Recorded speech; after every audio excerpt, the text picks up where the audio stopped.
Hello everyone and welcome to this week's episode of Minecraft Disney World. This week we're headed back to Disney's Hollywood Studios and we're going to be taking a look at the crazy indoor roller coaster known as Rockin' Roller Coaster starring Aerosmith.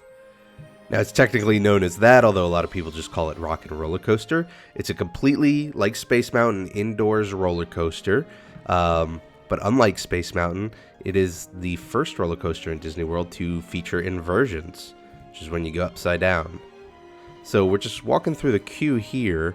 It is all music themed. The idea is the story behind it, and every ride at Disney has a story, is that you're at G-Force Records, which is a clever play on words, you know, since you have G-Force, which is the force you feel when you're going fast on a roller coaster. And, well, let me explain the story a little bit more when we get inside. So you go through the queue. Right now, this ride is currently sponsored by Hanes, which I don't know if it was meant to be a joke, but I find that kind of funny because usually the rides are sponsored by companies that have some sort of relation to the theme of the ride. You know, you want to sell something, right? So you have Chevrolet, you know, sponsoring Test Track. That sort of makes sense, a car company. So I guess I'm wondering what they're trying to tell you by having an underwear company you know, sponsor a roller coaster. I guess it's that extreme of a ride. Anyway, so here we are. We're in G-Force Records. Now, what's cool is, being Disney, they've got their own music label for, you know, the Disney groups like the Jonas Brothers and stuff. But they also have, like, a lot of classic artists like The Who, and they have a lot of memorabilia up in the lobby, as well as some old equipment that you would see in a recording studio going back as far as the 40s. So it's a cool little mini museum while you're waiting in the queue. It also features this marble door. It's a door just constructed with marbles that spin, and anytime anybody under a certain age is on the queue for this ride, they will just completely run their hands all over those marbles, and it makes the most annoying sound ever. But whatever. Here we are. We're at G-Force Records. So the story here is you go into the recording studio to catch Aerosmith finishing up recording, you know, a song or an album or whatever. But their manager comes in, and she tells them that they're late, that they've got a show to get to, and they gotta hurry. And the limo pulls up in the back alley behind the studios, and they head off, but they don't want to leave you because, you know, they were just here showing you stuff. So what do? They order a bunch of super stretch limos so that they could take you all there, but the concert's starting really soon, so it's really important that you get there fast. And so that's sort of the plot line of the ride, is that you're speeding through you know, LA and Southern California to get to this concert in a super stretch limo. And that's the premise that they set it up. Now, the ride opened here in Florida in July of 1999, and then they later opened up a version in Disneyland Paris in 2002. Now, this is where you sort of walk out into this back alley, and you have this really... It's one thing I think Disney does really fantastically, and they do this in a few places, including like Germany, the beer garden in Germany, is that they can create these indoor spaces that feel like they're outdoors. Like, this is meant to be a back alley outside in LA, but it's all, you know, indoors. They do it in the Mexico Pavilion too. You go inside that big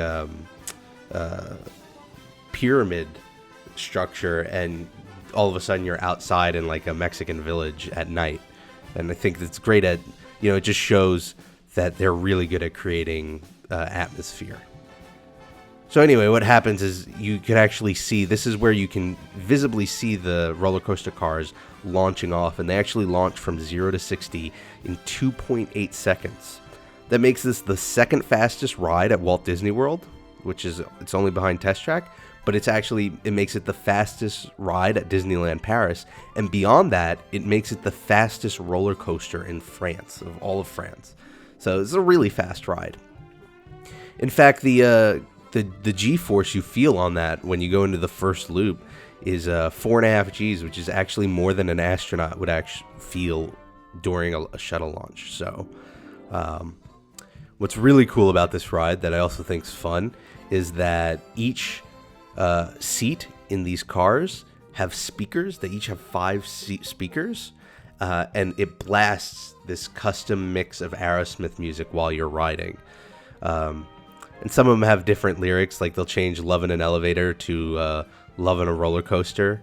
And Aerosmith was actually really involved with this. You know, they're in the pre-show. They were there for the launch. They recorded these new lyrics. And then you launch 60 miles an hour, and you're in this indoor dark roller coaster. You see these neon signs for, you know, like highways and all these iconic visual imagery pieces that you would see in LA and Southern California as you're racing through to this concert, and you have Aerosmith music blasting, and you go through 2 inversions. The first is right off the bat, it's that loop, and then there's a second corkscrew in the middle. It's really fun. It's also really short, but it's a roller coaster that's sort of to be expected, right? And then you finally, you know, just as fast as it started, you pull into this concert, and you're there. You're at the concert. That's sort of how the story ends. And with every Disney ride, you know, it takes a photo, and you can go, you know, this is sort of, there's a screen here playing, and you see Aerosmith at the concert, and they're, you know, rocking out and doing what bands do at concerts. You go, you buy your photo of you screaming. Unlike most roller coasters where it takes the photo at some point throughout the course of the ride, like during a loop or something, this actually takes the photo during that 3-second 0 to 60 launch right before you hit the first loop. So it really catches you off guard. And then, of course, there's also a gift shop where you can buy all sorts of merchandise, Aerosmith merchandise and stuff like that. And then you head out here, and you're back in this little courtyard. Actually, you go through here. This is recently, but for Star Wars weekends, they've sort of moved into this building area that's sort of tucked between Rock and Roller Coaster and Twilight Zone over there. So you would actually go through here to get to this building where, I shouldn't say they have Star Wars weekends, it's throughout the whole park, but that's where they have a building that sells all the Star Wars merchandise. They couldn't fit it in the buildings that they did in previous years. So anyway, that's just a little look at Rock and Roller Coaster starring Aerosmith. It's a more recent ride in the Walt Disney World portfolio in relative terms. I mean, at this point now I'm realizing it's 14 years old, but it's definitely part of the new era of Disney, but it's still a really fun one. And it's interesting that, I mean, maybe it's from my personal perspective, but I feel like despite the fact that it's 14 years old and it's Aerosmith, which is I think a really well-known and famous band, they're not particularly as relevant today as they were maybe 15, 20 years ago, but I still think the ride holds up for it. Although I suspect that if we were ever going to see some sort of refurbishment, it'll probably be a refurbishment in terms of what band is featured in the ride. And so there's an interesting question as to, like, what band would you put in there if it wasn't to be Aerosmith? You know, what sort of band can appeal to all ages and still has that rock and roll sense about it? In any case, I hope you all have a fantastic week.